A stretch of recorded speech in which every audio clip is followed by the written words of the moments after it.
Bismillahirrahmanirrahim. Assalamualaikum warahmatullahi wabarakatuh. Selamat pagi dan salam sejahtera bagi kita semua.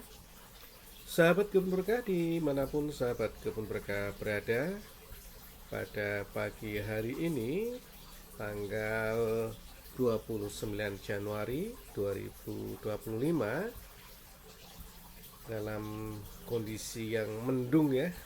Dan kemarin tanggal 28 Januari juga hujan hampir satu hari ya. Walaupun terkadang ada rintik-rintik atau gerimis, terkadang juga deras. Dan di pagi hari ini juga mendung nih ya, kita mendung. Dan mudah-mudahan hujan yang akan hadir menjadi hujan yang bermanfaat bagi kita semua. Hujan yang menumbuhkan keberkahan bagi kita semua, bagi para petani, dan bagi manusia seluruhnya. Amin. Sahabat kebun berkah yang berbahagia, jumpa lagi ya di channel Junediono Kebun Berkah, channel yang menginformasikan ya ini ya, menginformasikan terkait tentang kehutanan, pertanian, perkebunan, wisata, terutama wisata alam, Sukarobot, yang merupakan pelatihan bagi anak-anak kita, bagi adik-adik kita terkait tentang coding, robotik, animasi, dan web programming.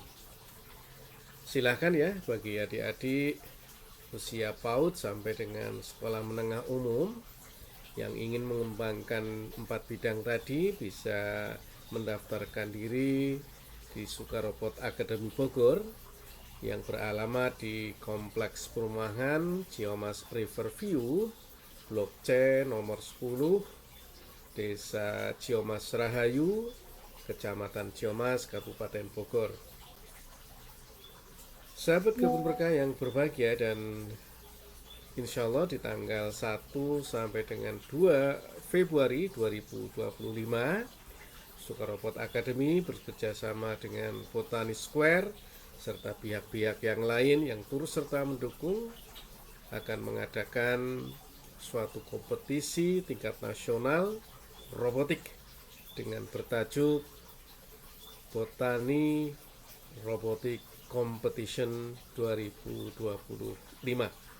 Silakan ya sahabat kebun berkah, adik-adik bisa mendaftarkan diri paling lambat besok sahabat kebun berkah. Ya, besok merupakan hari terakhir bagi adik-adik untuk bisa mendaftar sebagai peserta di Botani Robotic Competition. Dan channel Junediono Kebun Berkah juga menginformasikan terkait tentang kegiatan-kegiatan para petani, produk-produk yang dihasilkan oleh para petani, terutama para petani-petani yang sudah bergabung di Kebun Berkah. Sahabat Kebun Berkah yang berbahagia, dan banyak sekali nomor-nomor WA yang WA kami terkait tentang kerjasama dan sebagainya.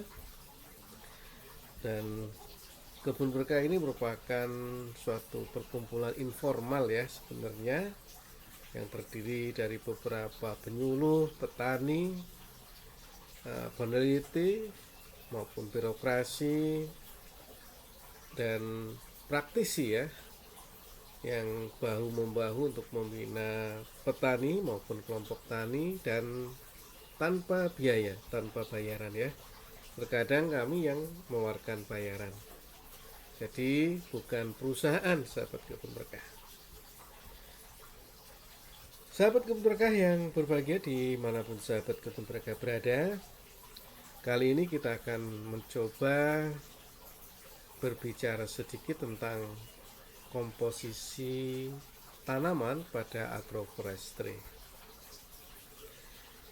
Apa yang akan kami bacakan atau akan kami sampaikan merupakan kami ambil dari beberapa literatur dari beberapa tulisan ya sahabat kebun berkah tentang seputaran agroforestry ataupun pendapat pribadi. Sahabat kebun berkah yang berbahagia, apabila kita berbicara soal agroforestry ini, tentunya definisinya juga banyak dan sudah disampaikan pada video-video sebelum ini. Sebagai suatu sistem pengelolaan lahan atau penggunaan lahan atau pemanfaatan lahan, tentunya agroforestry ini dari sudut pandang tanamannya akan memiliki komposisi tanaman. Ada beberapa komposisi tanaman yang kita kenal terkait tentang agroforestry ini ya, sahabat kebun berkah. Ada yang disebut dengan tanaman pokok ya. Pada agroforestry tentunya ada yang disebut sebagai tanaman pokok.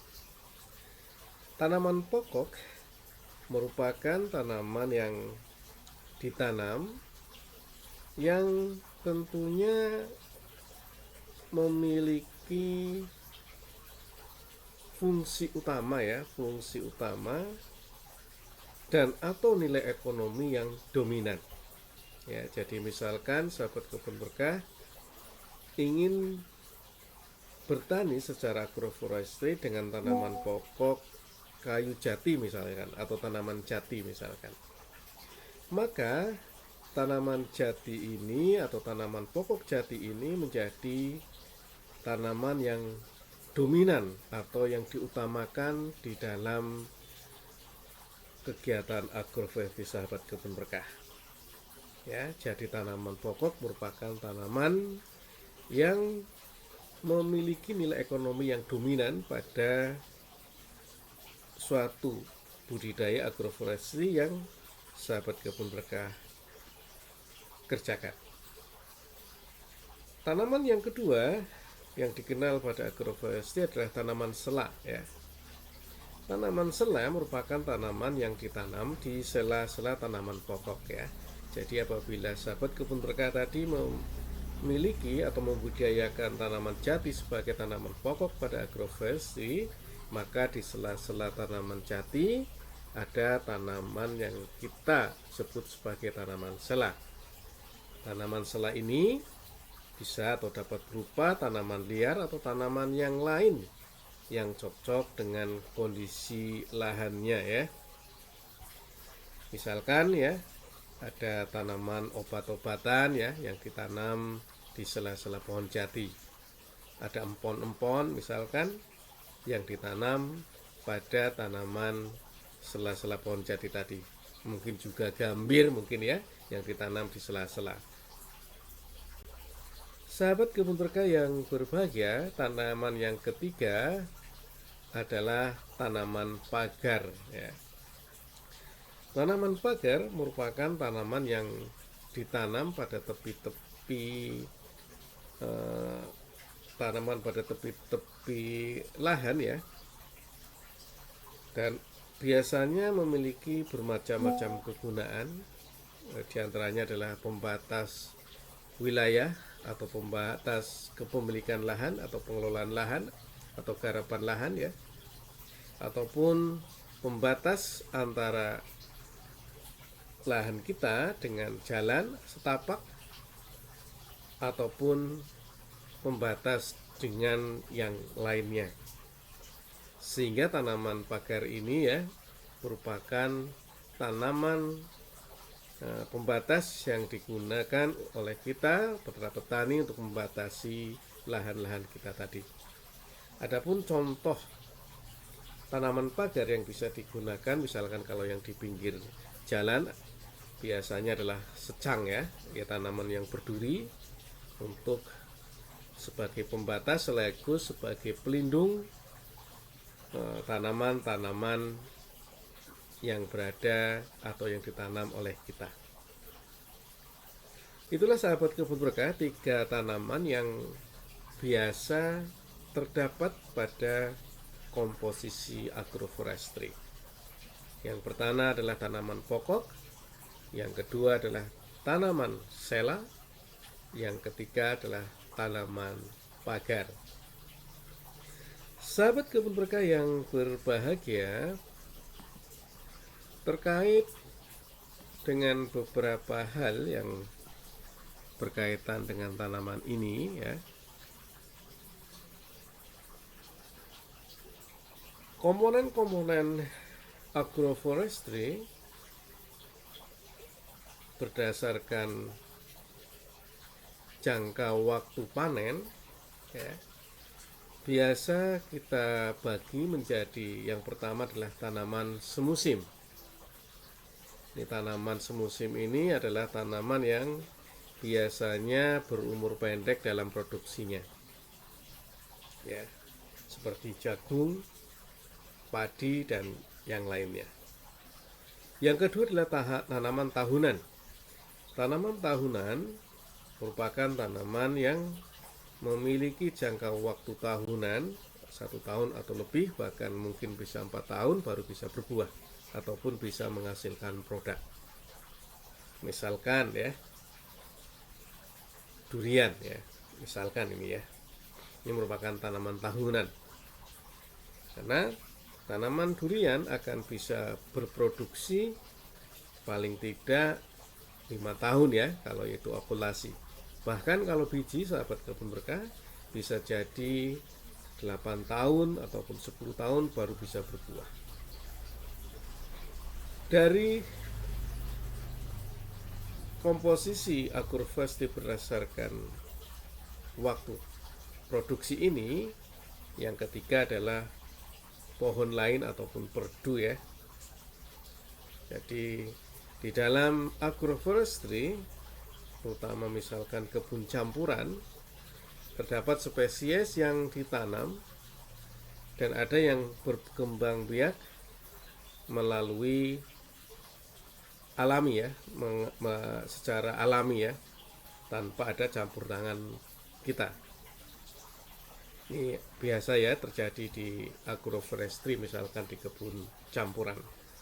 Yang ketiga, ternyata di dalam agroforestry sendiri itu juga ada hewan ya, sahabat kebun berkah. Ini ya, ada hewan yang bisa kita pelihara, yang berinteraksi dengan tanaman dan unsur-unsur yang lain, sehingga menjadi suatu siklus produk yang bisa digunakan oleh sahabat kebun berkah semua, atau bisa dimanfaatkan oleh sahabat kebun berkah. Jadi ingat bahwa agroforestry ini berdasarkan produk tadi ya, ternyata bukan hanya tanaman saja, tetapi juga hewan ya, sahabat kebun berkah. Sahabat kebun berkah yang berbahagia, berdasarkan hal tadi ya, apa yang disampaikan kami, mulai dari komposisi tanamannya, ada tanaman pokok, ada tanaman sela, ada tanaman pagar, dan dari produknya, jangka waktu produknya ya, ada tanaman semusim, ada tanaman tahunan, ada tanaman perdu, maupun ada hewannya ya, sahabat kebun berkah. Dari hal-hal inilah maka agroforestry sendiri bisa terjadi antara tanaman dengan tanaman, maksudnya adalah tanaman kehutanan dengan tanaman pertanian, maupun dengan hewan, tanaman dengan hewan, maupun yang lebih luas lagi, sahabat kebun berkah, kata integrated forestry atau integrated farming ya, terintegrasi. Untuk itu sahabat kebun berkah, agroforestry memiliki padanan-padanan ya, memiliki ruang lingkup. Yang pertama adalah agri-silviculture ya, yaitu di mana pola penggunaan lahan terdiri atas pengkombinasian tanaman pertanian ataupun tanaman pangan dengan tanaman kehutanan dalam ruang dan waktu yang sama, sahabat kebun berkah. Inilah yang kadang-kala kita sebut sebagai agroforestry. Padahal agroforestry ini adalah umum ya, karena ada interaksi antara tanaman-tanaman hewan, dan yang lainnya. Ya, jadi kita perlu membedakan atau lebih mendetailkan terkait pola-pola atau ruang lingkup agroforestry. Yang pertama tadi adalah agri-silviculture. Yang kedua adalah silvopastural. Silvopastural merupakan suatu sistem agroforestry atau pengelolaan lahan yang menghasilkan tanaman-tanaman kehutanan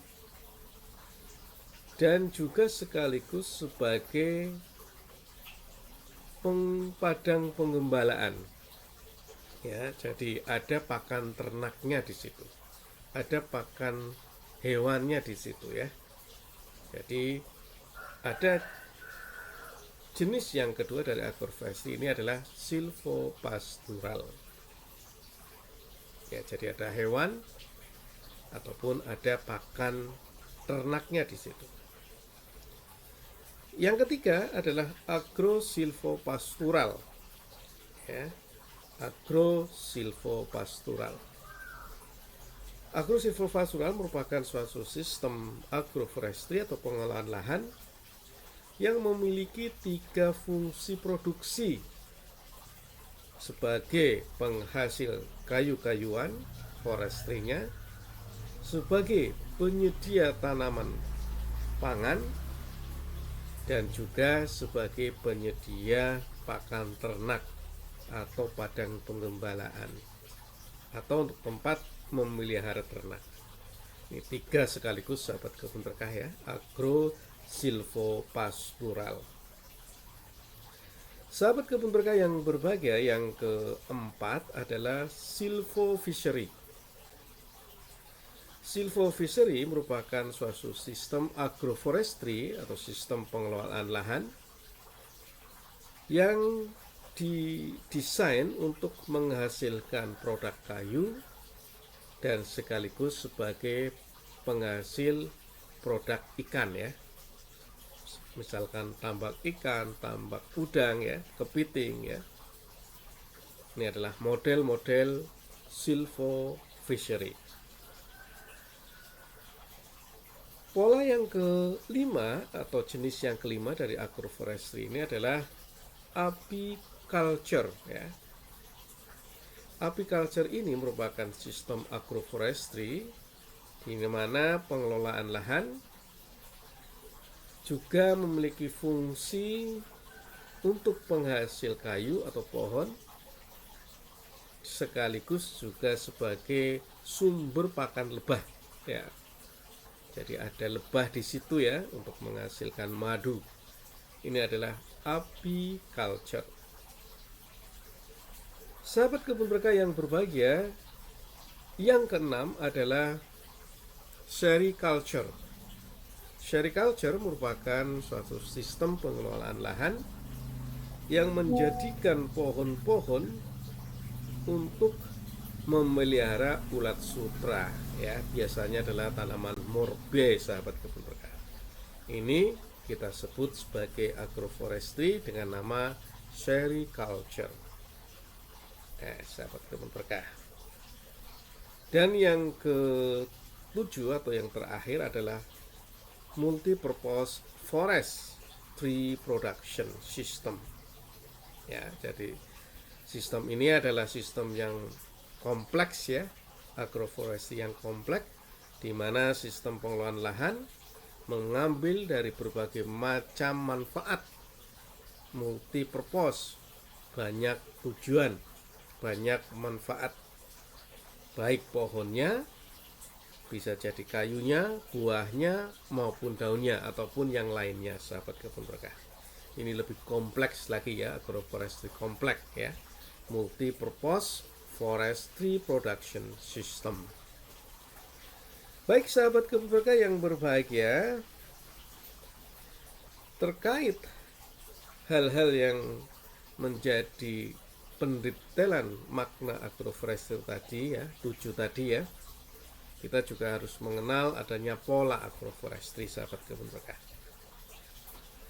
Ada beberapa pola menurut Vergara and D ya, bahwa agroforestry diklasifikasikan ya pada pola tanam menjadi beberapa pola ya. Pertama adalah tree along border ya, atau TAB, tree along border, yaitu pola penanaman pohon di bagian pinggir lahan dan tanaman pertanian berada di bagian tengah ya. Jadi border ya.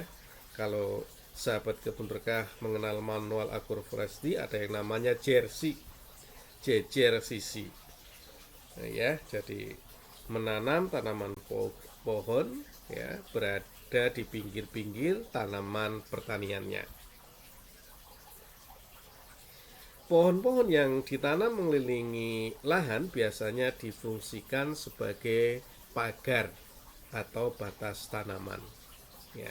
Ini model yang pertama, ada pola yang pertama di dalam agroforestry menurut Vergara ya.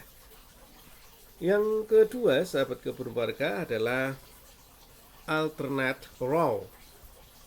Alternate row yaitu pola penanaman agroforestry yang menempatkan pohon dan tanaman pertanian secara berselang-seling ya. Jadi berselang-seling antara tanaman kehutanan dengan tanaman pertanian, berselang-seling. Sahabat kebun berkah, yang ketiga adalah alley cropping ya. Alley cropping merupakan pola penanaman agroforestry yang menempatkan pohon di pinggir kanan dan kiri tanaman pertanian.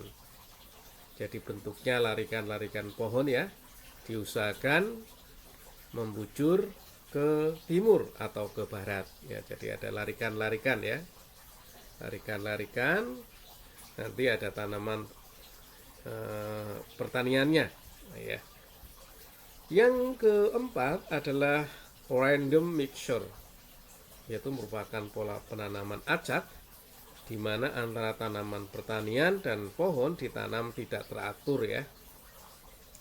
Dan pola acak ini terbentuk karena tidak adanya perencanaan awal dalam menata letak tanaman, ataupun memang dibuat perencanaan sesuai seperti tadi ya, bukan tidak ada rencana, tetapi memang merencanakan secara mixture bisa jadi.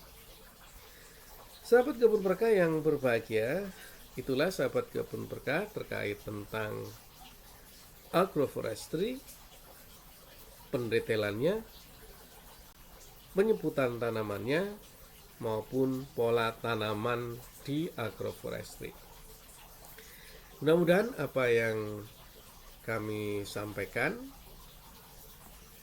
pada pagi hari ini ya, karena lagi musim hujan ya, lagi mendung ya, bisa bermanfaat bagi sahabat kebun berkah semua.